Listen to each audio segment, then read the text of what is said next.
Welcome back. My name is Baller Scuba. This is Video Games Over Time. We are still in 1983 and we are still in Planetfall. When we last left off, we made it a good portion of the way through the game. We have crash landed, we have called for help, and we, most importantly, have a companion in Floyd. You might notice that when I said to save the game, which I do anytime that I stop recording, I did get something from Floyd. Floyd's eyes light up. Oh boy, are we gonna try something dangerous now? Possibly, Floyd, possibly. But we are ready to go again. Remember that I have slept, I have eaten, we are good to go. So I need to head south out of here to the dorm corridor. And then we will head east from here to the corridor junction. You notice that you feel a bit weak and slightly flushed, but you're not sure why. This doesn't sound good to me right now. Okay, so we're going to go ahead and drop the survival kit. Floyd tells you about the time he helped someone sharpen a pencil. That's great, Floyd. Let's head east again, back to the elevator lobby. We are going to press the red button now. Last time we pressed the blue button to go up. This time we're going to press the red button, and who knows which direction we are going to go. We are going to wait a bit. There we go. The door at the south end of the room slides open. We are going to go south in order to get into that. Now we are in the lower elevator. This is a medium-sized room with a door to the north, which is open.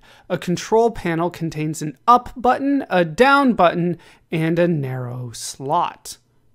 Floyd follows you. All right, so we are going to slide lower elevator card through slot. There we go. Recorded voice chimes, elevator enabled. Floyd wanders restlessly around the room. We are going to press the down button at this point. The elevator door slides shut. After a moment, you feel a sensation of vertical movement.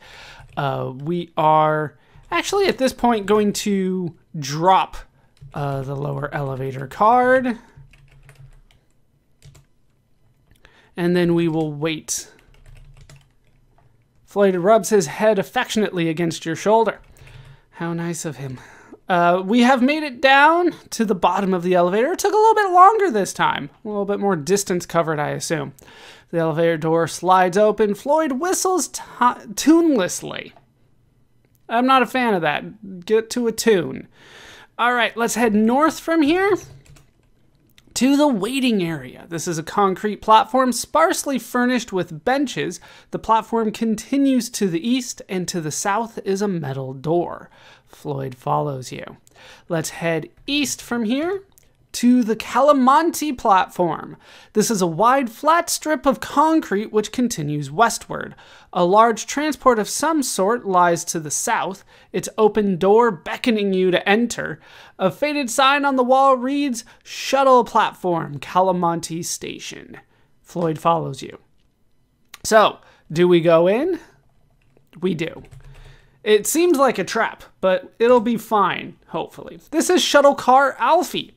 This is the cabin of a large transport with seating for around 20 people plus space for freight.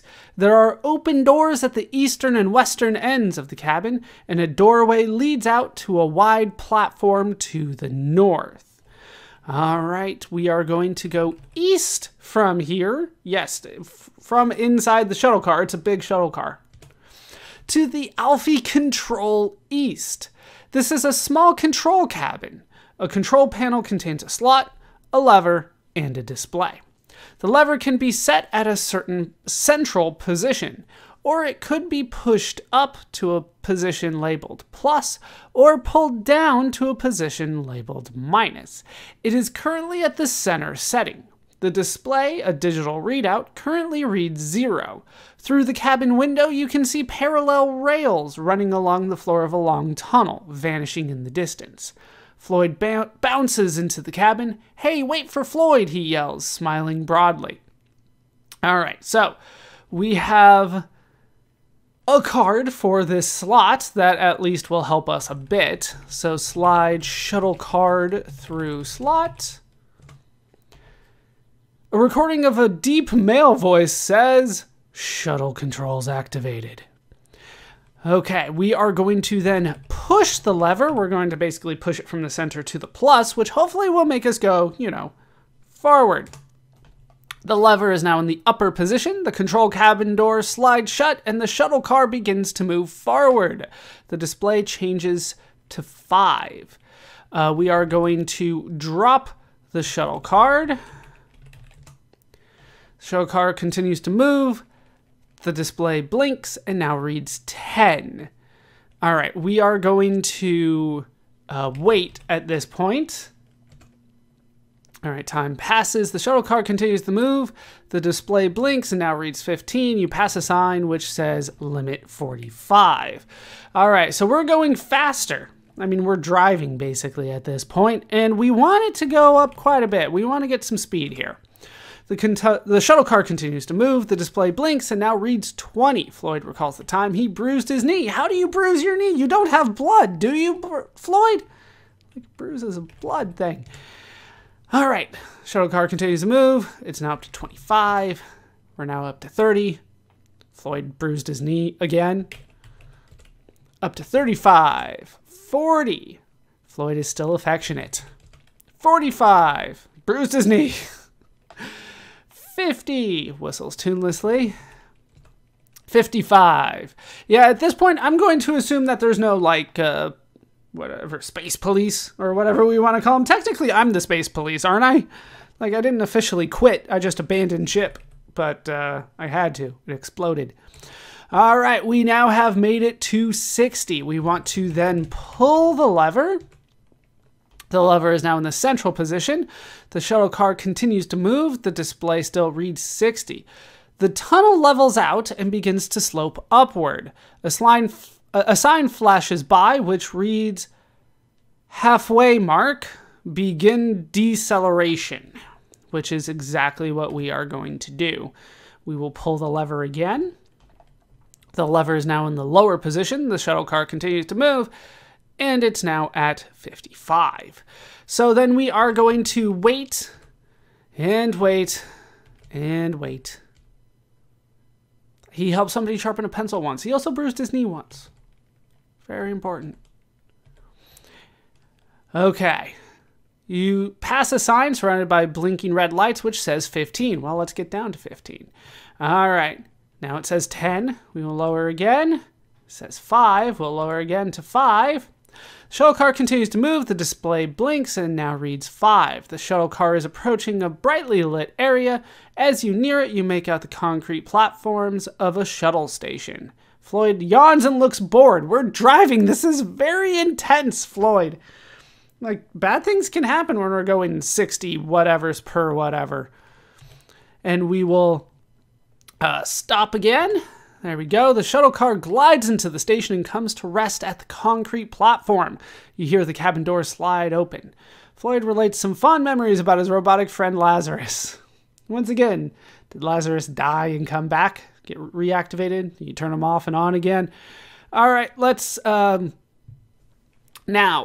go east. I believe we should be able to. No. We need to go west to get out of here first. Back into the shuttle car. And then we can head north to the Lawanda platform. This is a wide, flat strip of concrete. Open shuttle cars lie to the north and south. A wide escalator, not currently operating, beckons upward at the east end of the platform.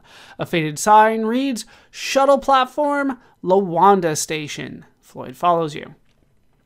All right, let's head east from here to the escalator. You're in the middle of a long mechanical stairway. It is not running and seems to be in disrepair. Add it to the list. We will go east again, and we've made it to the fork. This is a hallway which forks to the northeast and southeast. To the west is the top of a long escalator. We want to go southeast from here to the project corridor west. This is a curving hallway leading east and northwest. There is an opening to the west. We will then go east several times. Project corridor. You are at the center of a long east-west hallway, a doorway labeled PrajCon office. PrajCon? That's as best as I can do. ProjCon office opens to the south. Floyd here now. We will continue east to the project corridor east. The hallway ends here, but continues back towards the west. Doorways lead north, south, and east. All right, we want to go south from here to the computer room. There's a lot of things going on here, apparently. This is the main computer room for the project. The only sign of activity is a glowing red light. The exits are north, west, and northeast. To the south is a small booth. There's a pile of computer output here. I don't know what computer output is. Are we talking like paper output? Anyway, Floyd bounds into the room. Floyd here now, he cries. Floyd examines the glowing light. With a concerned frown, he says, uh-oh, computer is broken. A doctor person once told Floyd that computer is most important part of the project. That's probably a good thing then. Okay.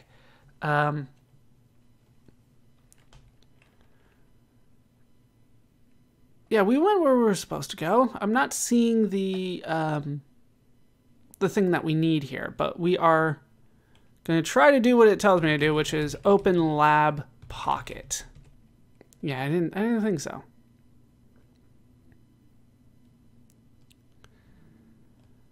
I think that I went where I need to go. Pretty sure that's it. So, let's go south again. Let's see. This is a miniaturization booth. This is a small room, barely large enough for one person. Mounted on the wall is a small slot, and next to it is a keyboard with numeric keys. The exit is to the north. Hi, whispers Floyd, tiptoeing in. Are we going to teleport into the computer like Achilles always wanted to do? Always used to do? Growl from your stomach warns you that you're getting pretty hungry and thirsty. Okay, that'll be all right. I just need to figure out how to get the thing that I'm looking for. All right. Exits are west, northeast. East from here? No. Well, that's because that wasn't one of the options. West to the ProjCon office. This office looks like a headquarters of some kind. Exits lead north and east. The west wall displays a logo. The south wall is completely covered by a garish mural which clashes with the other decor of the room. All right, not looking like what I'm looking for here. All right, so we'll go northeast to the main lab.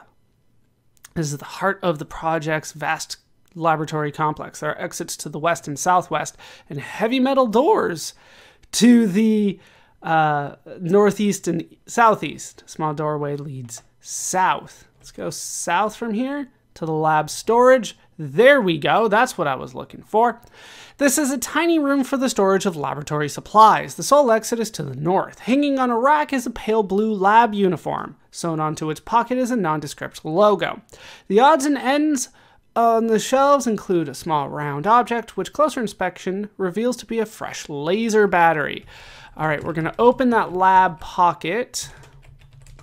There we go. You discover a small piece of paper and a teleportation access card in the pocket of the uniform. Yeah, Floyd was still not looking where he's going. All right, we also need to take the battery. Taken.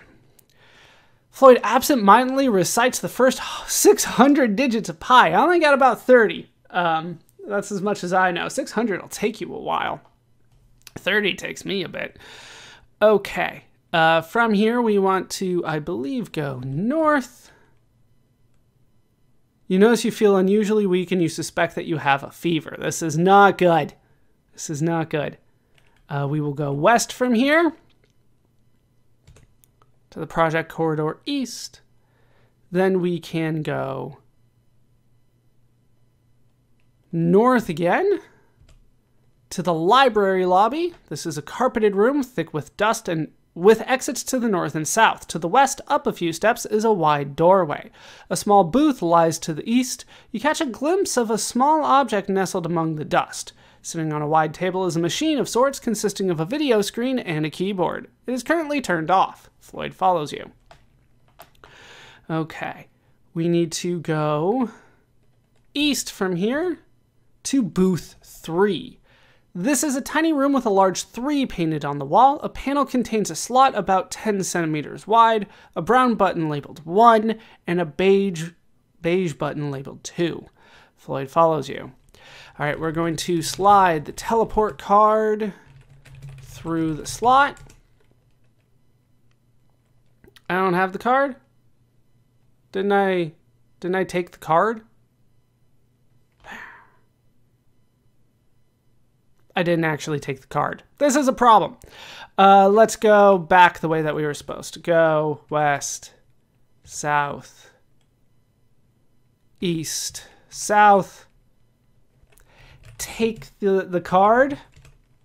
Here we go. I thought that I actually took it already. All right, north, west, north, and east. Okay, now we can slide teleport card through the slot. Nothing happens for a moment. Then a light flashes. Ready. All right. We're going to press 2.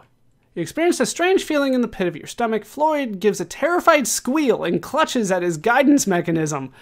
No, he's not where he thought he was. Okay, so you need to go west to the elevator lobby, west again to the corridor junction. We are going to pick up the survival kit and eat the brown goo. That tasted just like delicious Nebulan fungus pudding. That does not sound good to me. Floyd bumps into me again. Okay, we're going to drop the survival kit. Then we're going to go west twice to the mess corridor. Then we are going to go south into the mess hall. This is a large hall lined with tables and benches. An opening to the north leads back to the corridor. A door to the south is closed. Next to the door is a small slot.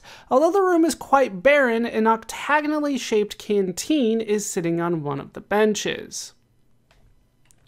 We are going to take the canteen. Then I believe we have the kitchen card. Floyd says, Floyd, go exploring, see you later. He glides out of the room. What are you doing? So, we're going to slide the kitchen card through the slot. The kitchen door quietly slides open. We're going to go south. And we've made it to the kitchen. This is the food production and dispensary area for the dining hall to the north. Of particular interest is a machine near the door. You should probably examine it more closely. Floyd bounds into the room. Floyd, here now, he cries.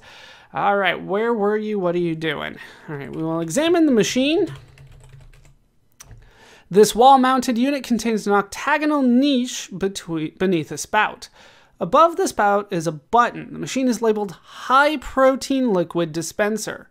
Floyd rubs his head affectionately against your shoulder. Not now. What were you doing? Don't trust you. We are going to open the canteen and then put the canteen under the spout. Canteen fits snugly into the octagonal niche, its mouth resting just below the mouth of the spout of the machine. Okay, we are going to press the button. The canteen fills almost to the brim with a brown liquid. Lazarus was a medical robot, apparently. We keep on talking about him, but that was the first time that we heard about the fact that he was a medical robot. Okay, we're going to take the canteen and close canteen. There we go. We're going to go north from here. And we're back in the mess hall. We're going to drop the kitchen cart at this point. Then we're going to go north, back to the mess corridor, and east twice to the corridor junction, back here. We're going to take the laser.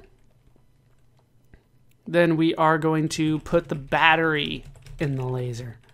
The battery is now resting in the depression attached to the laser. Drop the canteen. Take the pliers and the bedister. Hopefully that will work out well for us. We're going to go east twice to booth number 2. This is a tiny room with a large 2 painted on the wall. The panel contains a slot about 10 centimeters wide, brown button labeled 1, and a tan button labeled 3. Floyd follows you. All right. We are going to slide teleportation card through slot. All right, it is ready. We are going to press 3. All right, we have made it back to the Lawanda complex. That's where we were before. So we can go west to the library lobby, north to the systems corridor east. The hallway ends here with a large doorway leading east and smaller doorways to the north and south. The northern doorway is labeled Planetary Course Control. The hallway itself leads west. Floyd's still with us here. We want to go north one more time to the course control area. This is a long room whose walls are covered with complicated controls and colored lights. 2 of these lights are blinking. The first one reads Bedister Failure. The other light reads Critical Diversions from Planned Course. In one corner is a large metal cube whose lid is closed. Well, there's a problem. We're going to open the lid on the metal cube. The lid swings open. The large metal cube contains a fused 90 ohm bedister. Floyd's just oiling his joints again. We're going to remove fused bedister with pliers. With a tug, you manage to remove the fused bedister. We're going to put good bedister in cube. Done. The warning lights go out and another light goes on. Once again, Floyd's talking about his medical robot friend.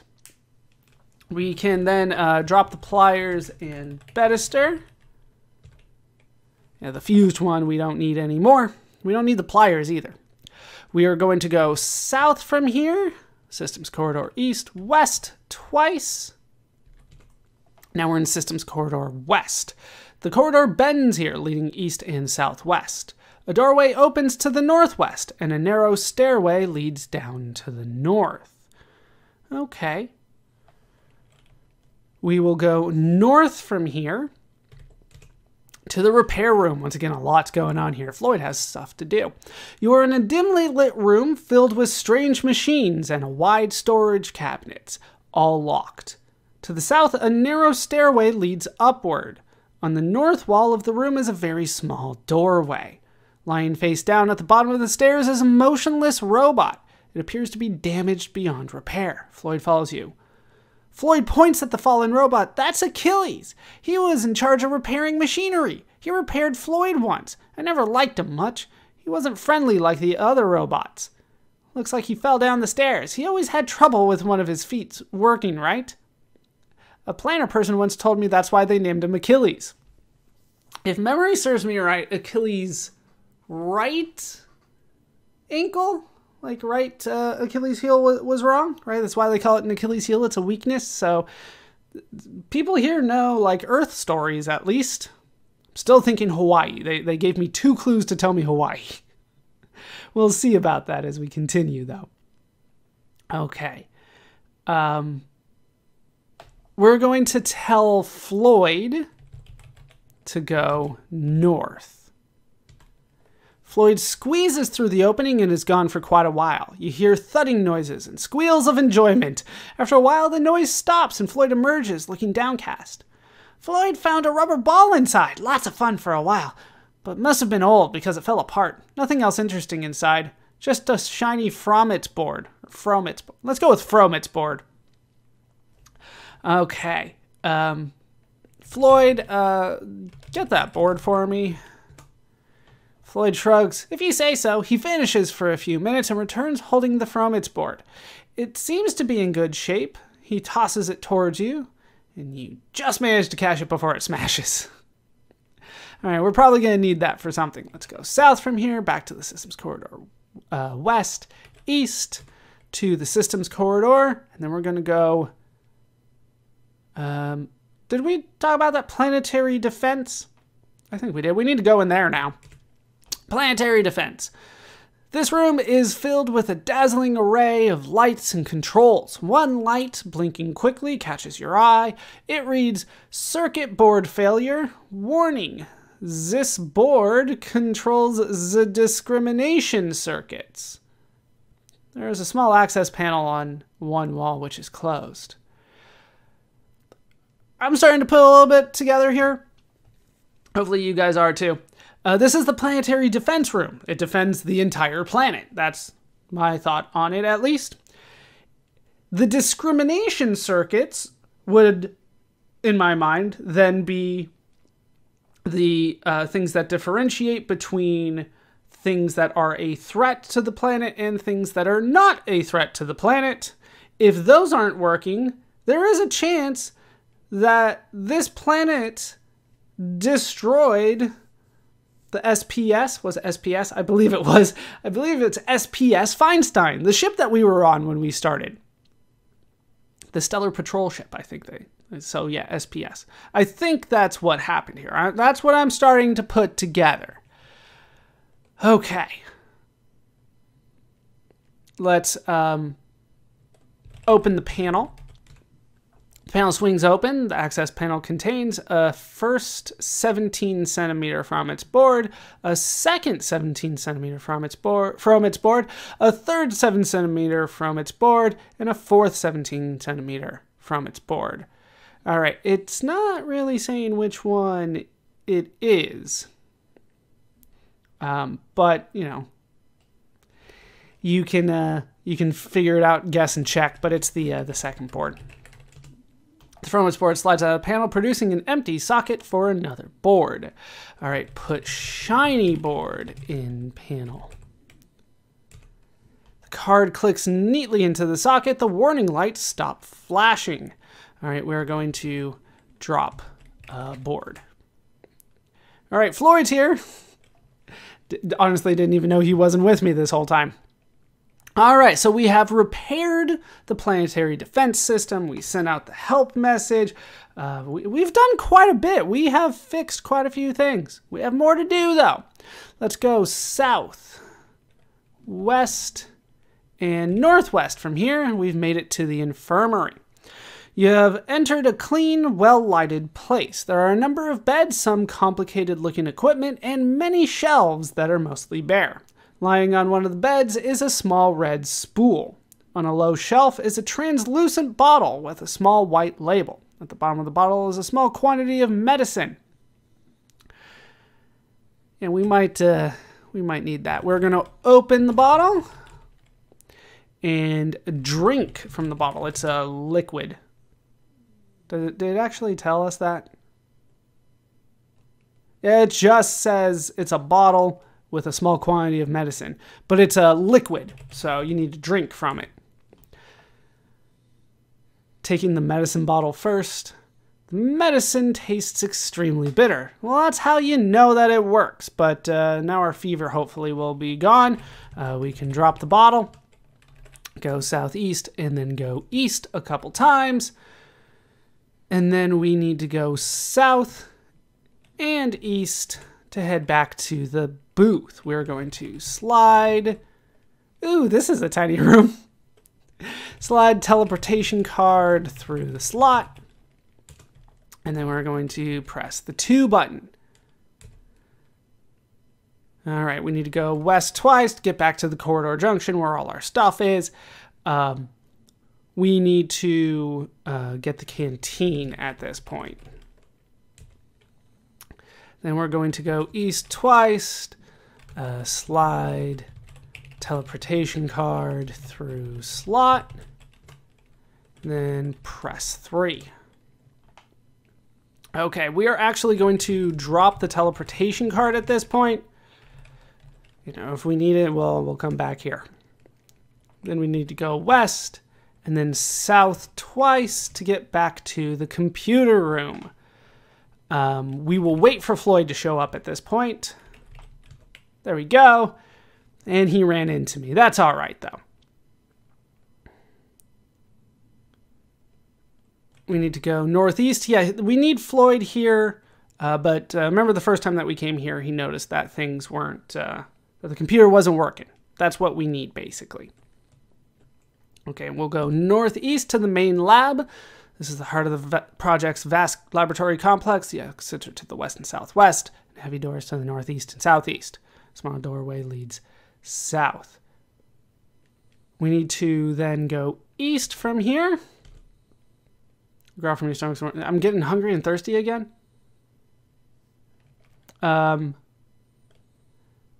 Open biolock door.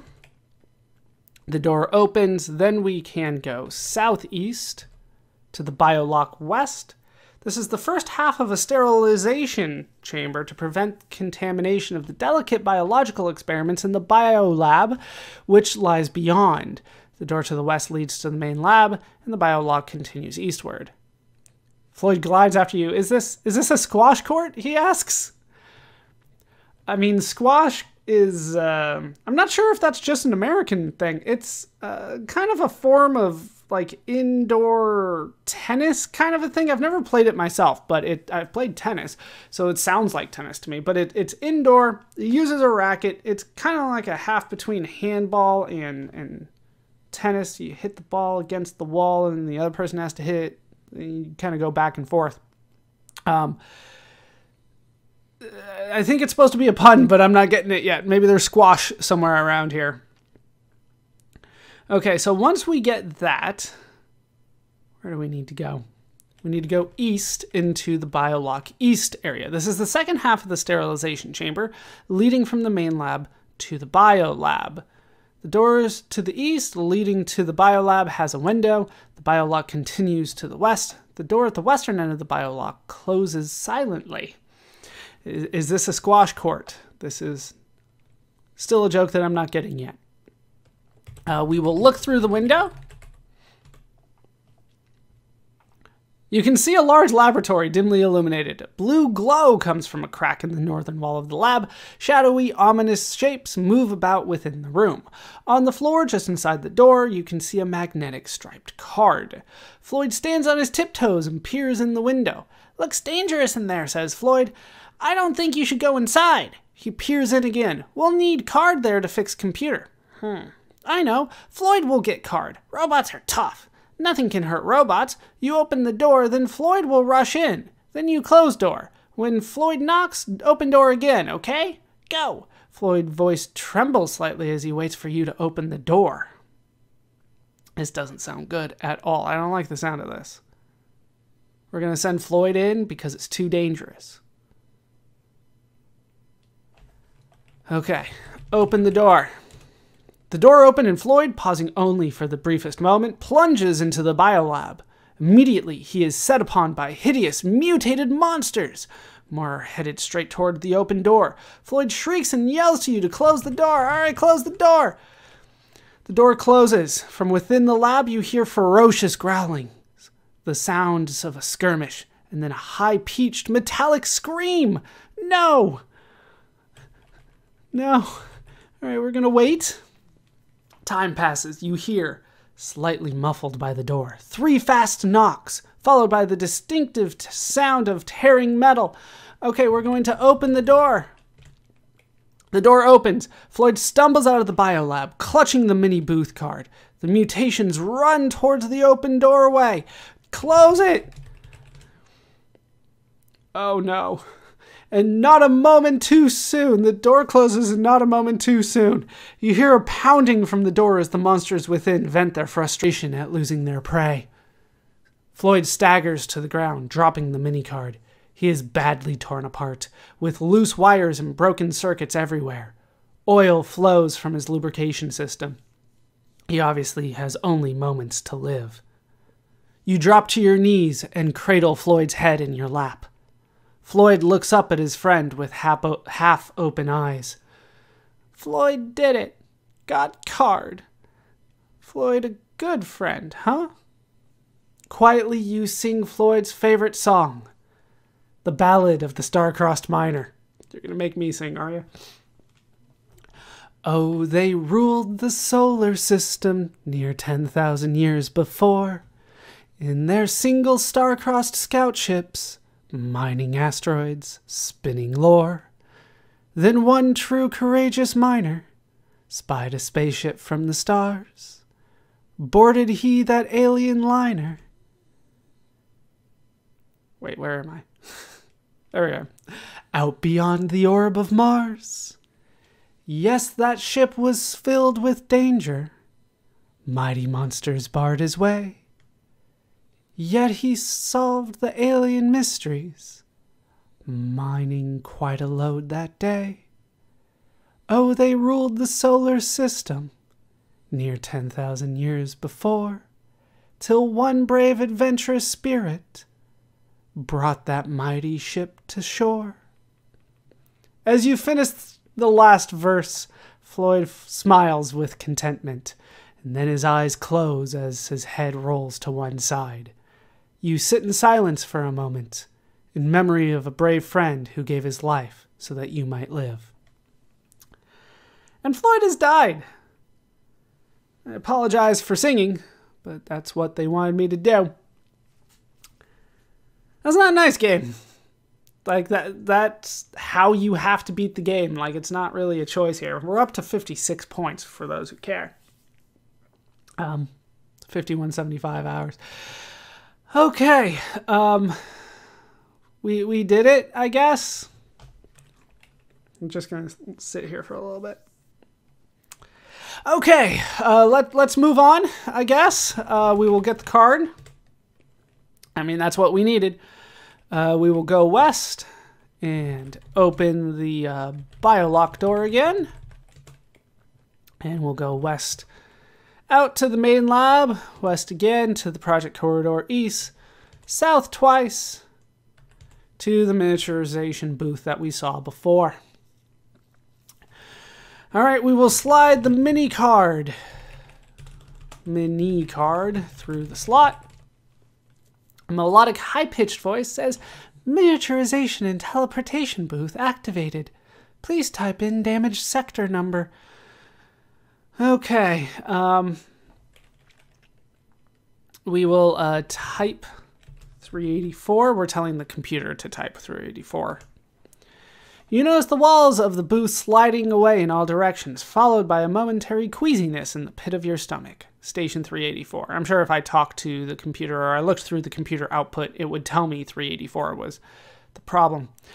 You are standing on a square plate of heavy metal. Above your head, parallel to the plate beneath you, is an identical metal plate. To the east is a wide metallic strip. All right, we're going to look into the relay. You can't see any relay here. What was I supposed to do? Oh, sorry. East. You are standing on a silicon filament, which looks to you like a metal highway. South of here, the filament makes a right angle and heads straight down like a cliff overlooking a black void. The filament can be followed north, however. Station 384 lies westward. We want to go north from here to the middle of the strip. You're standing on the section of the strip with a bottomless void stretching out on both sides. The strip continues to the north and south. We'll go north again. North of here, the filament ends at a huge featureless wall, presumably the side of some micro-component.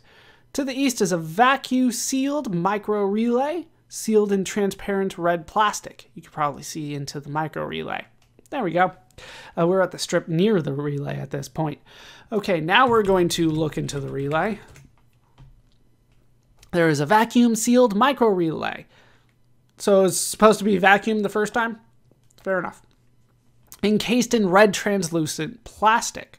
Within, you can see that some sort of speck or impurity has wedged itself into the contact point of the relay, preventing it from closing. The speck, presumably of microscopic size, resembles a blue boulder to you in your current size. Okay, we will examine the laser that we have. The laser, though portable, is still fairly heavy. It has a long, slender barrel and a dial with 6 settings, labeled 1 through 6. This dial is currently on setting 5. There is a depression at the top of the laser, which contains a new battery. All right, we want to set the dial to 1.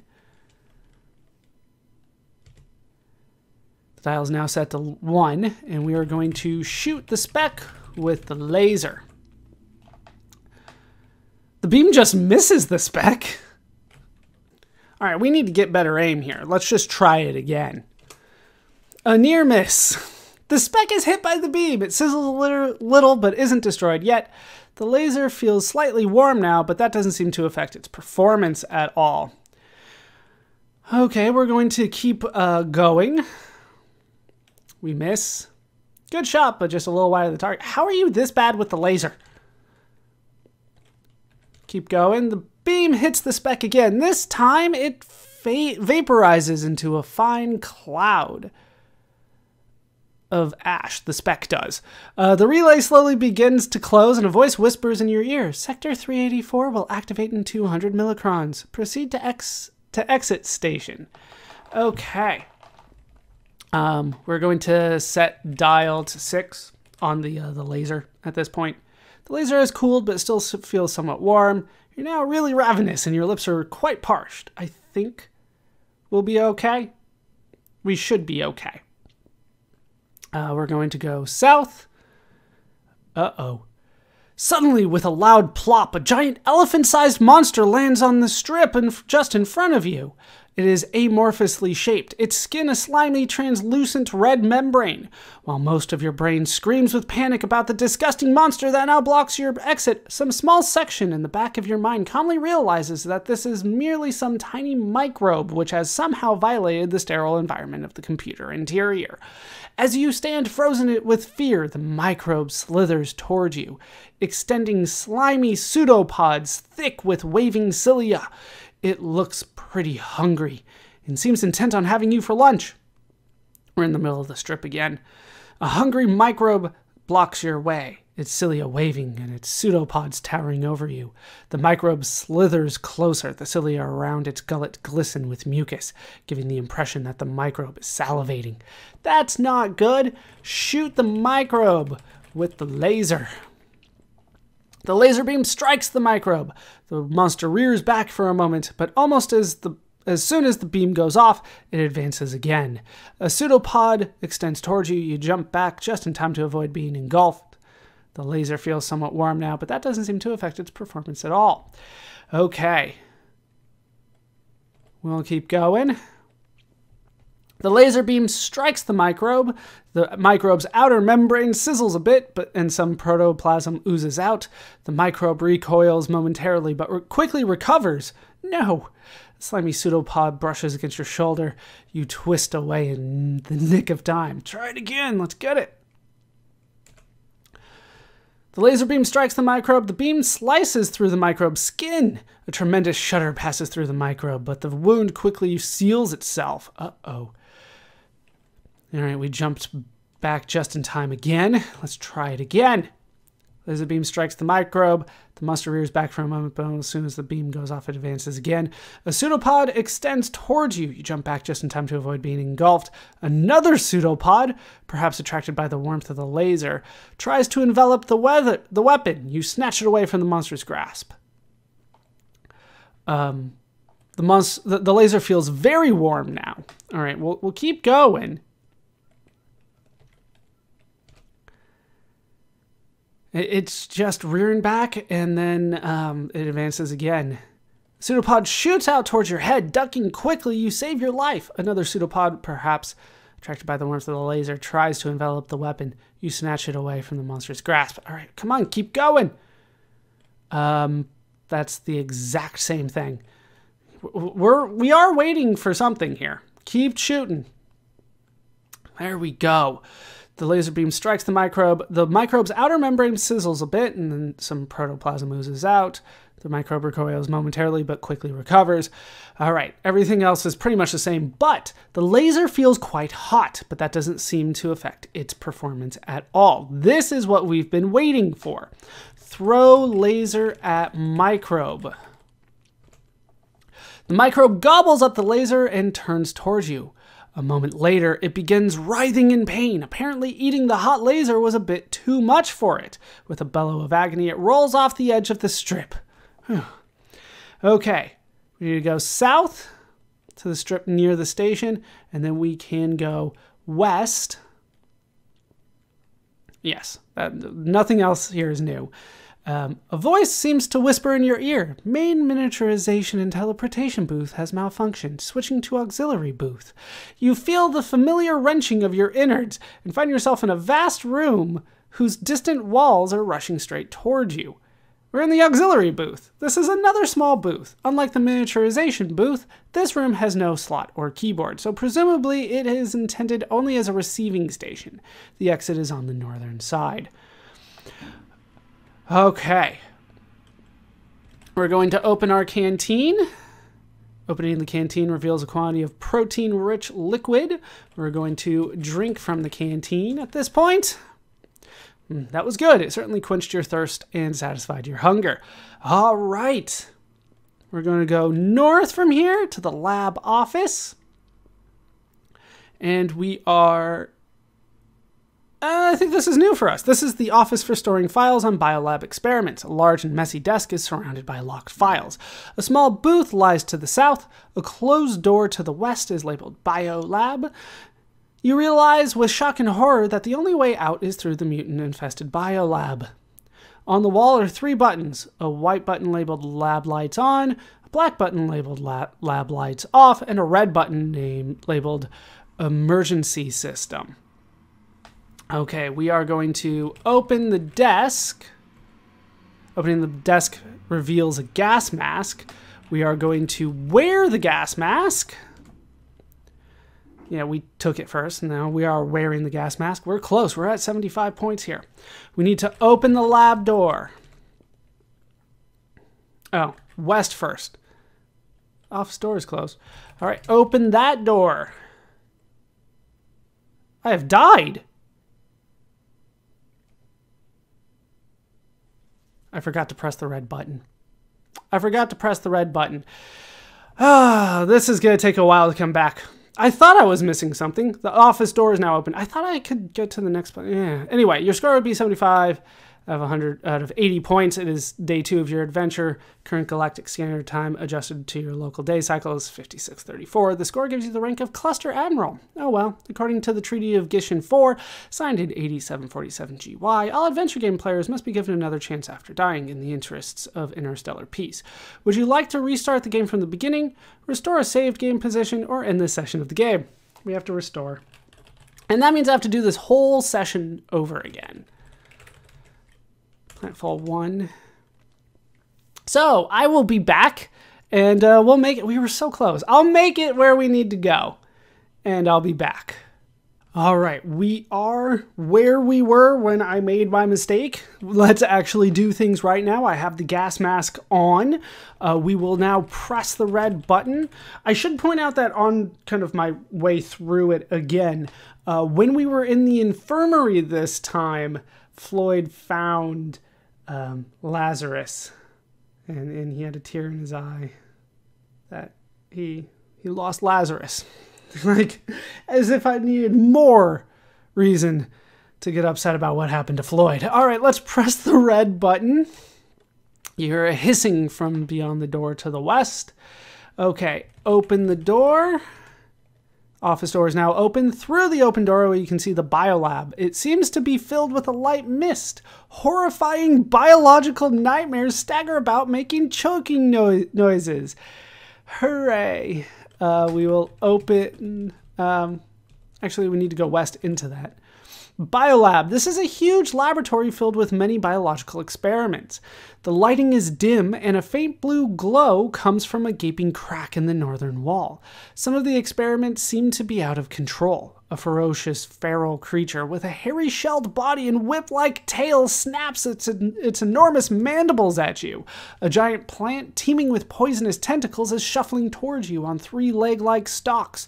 Lurking nearby is a vicious-looking creature with slavering fangs. Slavering fangs? Slavering fangs. Squinting in the light, it eyes you hungrily. Rushing towards you is an ugly, deformed humanoid bellowing in a guttural tongue. It brandishes a piece of lab equipment shaped somewhat like a battle axe. The air is filled with mist, which is affecting the mutants. They appear to be stunned and confused, but are slowly recovering. Yeah, we don't have a lot of time here. Open the lab door. The door opens. Everything's about the same. A recorded announcement blares from the public address system. Revival procedure beginning. Cryo chamber access from project control office now open. I think that's good. Why is it in plain English, though? Let's go west to the biolock east. Oh, why, game? Why? The biolock continues to the west. Your former companion, Floyd, is lying on the ground in a pool of oil. Why? The mutants burst into the room right on your heels. A pair of slavering fangs removes part of your clothing. Let's go again. Biolock west. Yeah, I don't think I was supposed to close the door behind me. This is the first half of a sterilization chamber to prevent contamination.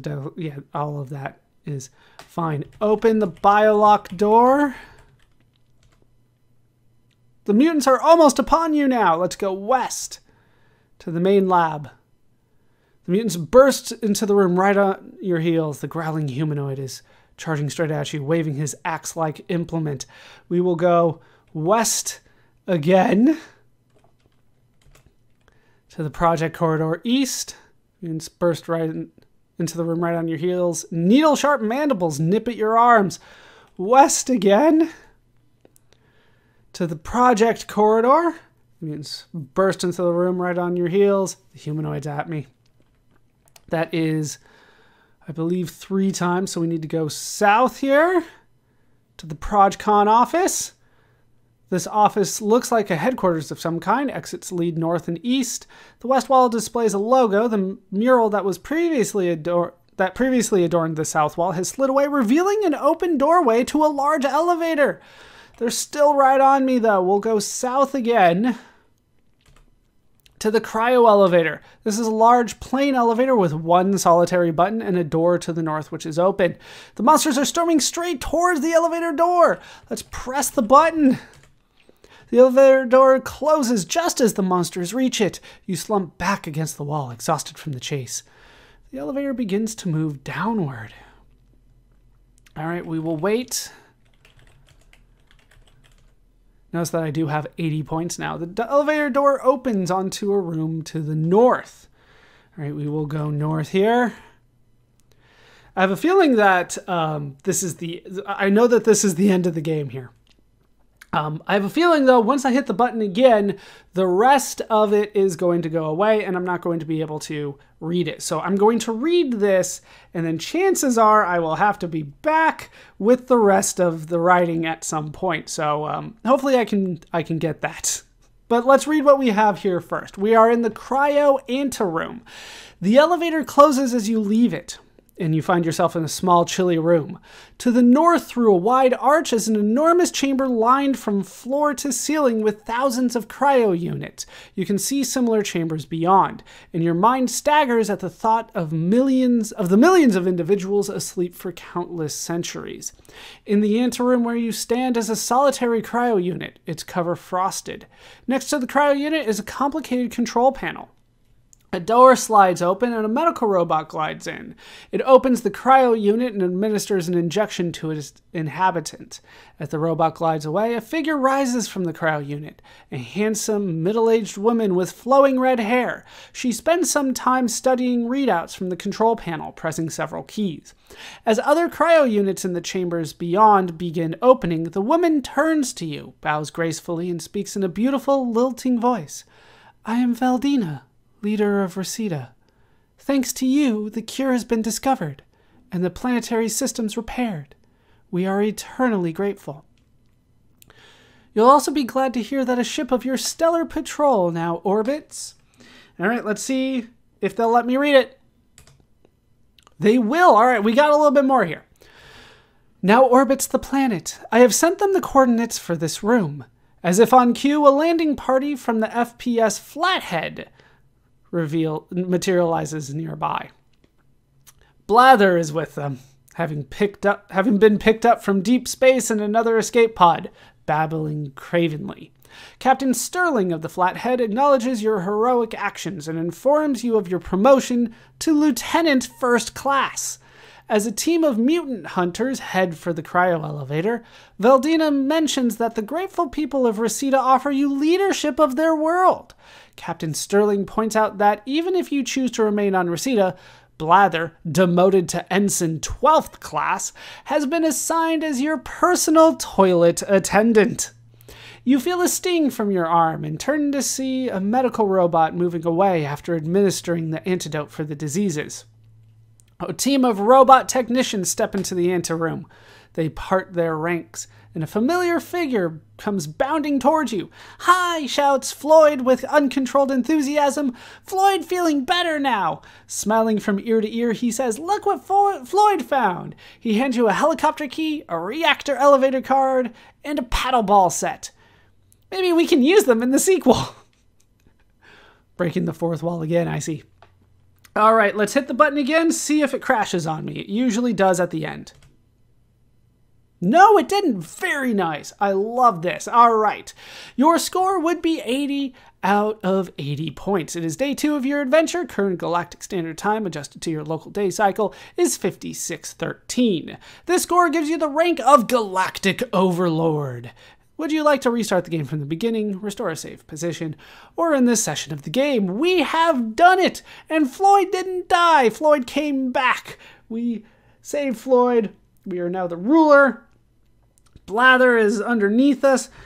This worked out well for us. And that is Planetfall now played. And with the game now played, it's time to talk about how the game holds up today.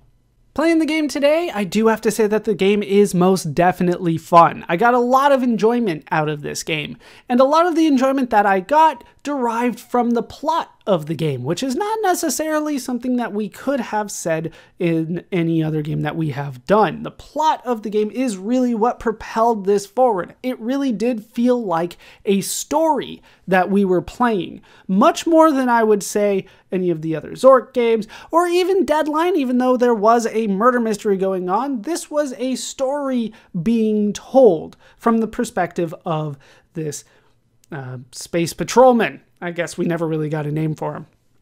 We even had a companion in Floyd. Things worked out finally at the end for Floyd because we found the cure and everything. We saved the planet. We even got Blather to be our subordinate. Everything had worked out by the end. It felt like a complete story, and that is something that I enjoyed. In terms of the actual gameplay itself, of course, this is the exact same gameplay that we have seen in every Infocom game that we have played to this point, starting with Zork 1. Nothing new has changed there. The graphics and sound are non-existent. This is a text-based game, but I believe that it is my favorite text-based game that we have played to this point. Easily my favorite interactive fiction game, I guess you could say, to this point as well. This is a game that is a lot of fun. It's hard not to see a little bit of the influence of Hitchhiker's Guide to the Galaxy in this. Steve Moretsky has gone on record to say that he had not heard of Hitchhikers when he first started writing this story, but somebody introduced it to him in the middle, so he put in a couple of references to Hitchhikers into the stories. But you can definitely feel it. It is, you know, a space-themed, humorous game, and that, of course, is going to evoke memories of Hitchhiker's Guide to the Galaxy, which we will talk about more in detail later, but we did mention at least. This game is definitely one of the highlights for me of 1983. There's not a lot for me to talk about. I guess I could talk about kind of the puzzles of the game, because there weren't a lot of puzzles for this game. The puzzles were fairly easy to figure out. You know, you have a problem kind of in front of you. You do need to find the solutions every once in a while. There's a little bit of guess and checking, but really what they present to you is fairly straightforward for you to figure out. And one of the reasons for that is that you are on a limited time frame. You do have to eat and sleep, which is something that we have not seen in any of the games that we have played to this point. So the fact that they did have this time limiting factor in the food that you need to eat and the disease that you ended up having, right? We need to take medicine to get rid of the disease. I believe that it turns out to be a plague. You end up getting the plague that the planet had, but the medicine kind of cured that, or at least put it off for a while. So there's a lot kind of going on in this game that is a little bit different than what we have done before. I feel that Deadline did have the time limiting factor as well, so it's not brand new, but it is something that was not necessarily done in the other games. It felt like a survival. It felt like you were on your own, well, until you met Floyd, and you needed to kind of solve all the issues put in front of you in time to save the world, and then you end up doing it, hopefully. So that is kind of the highlights of the game. If there were any downsides, I would say that there were too many cards. That's kind of it, just kind of mechanical issues. Is just that there were too many cards, and there was one point where I was trying to drop one of the cards on kind of the second playthrough of that second part, and it just couldn't figure out which card I was trying to tell it. I was like, lower elevator card, drop that one. And they're like, which card? And I'm like, the lower elevator access card? And it just couldn't figure it out. That was my only real complaint. It was small. There is a sense that I would like there to be a way for Floyd to not have to, die temporarily, but I'm not sure that would ever happen. And, it adds to the game, really. So I don't mind that there is that scene in there. So would I recommend this game to somebody coming in fresh and playing it? As long as you are aware that there's going to be no graphics, that you are playing a text adventure game, then you should have fun playing it. If you're all right with the game with no graphics, then this is a game that you should check out. And it's one of the more forgotten titles, I feel, of the era that really has a lot of quality to it, and there's a lot for people to enjoy in this game. So as long as you are okay with no graphics, this is a game for you. And that's my modern take on the game. When Planetfall was released, it proved to be popular among the critics. The gameplay was seen as engaging, and the puzzles were seen as good. In particular, though, the critics adored the character of Floyd. Planetfall would prove to be influential, inspiring several titles, including a sequel. Planetfall would also receive a novelization, written by Arthur Byron Cover. With another success on their hands, Infocom would continue to be a big name in computer games, especially in text adventures. We will hear from Infocom again. Steve Moretsky would also continue to work in the industry, spending several more years at Infocom. We will also hear from Steve Moretsky again in the future. That will do it for the story of Planetfall for now. My name is Baller Scuba. This has been Video Games Over Time. Thank you so much for watching, and I hope to see you in our next video when we kick off a new generation.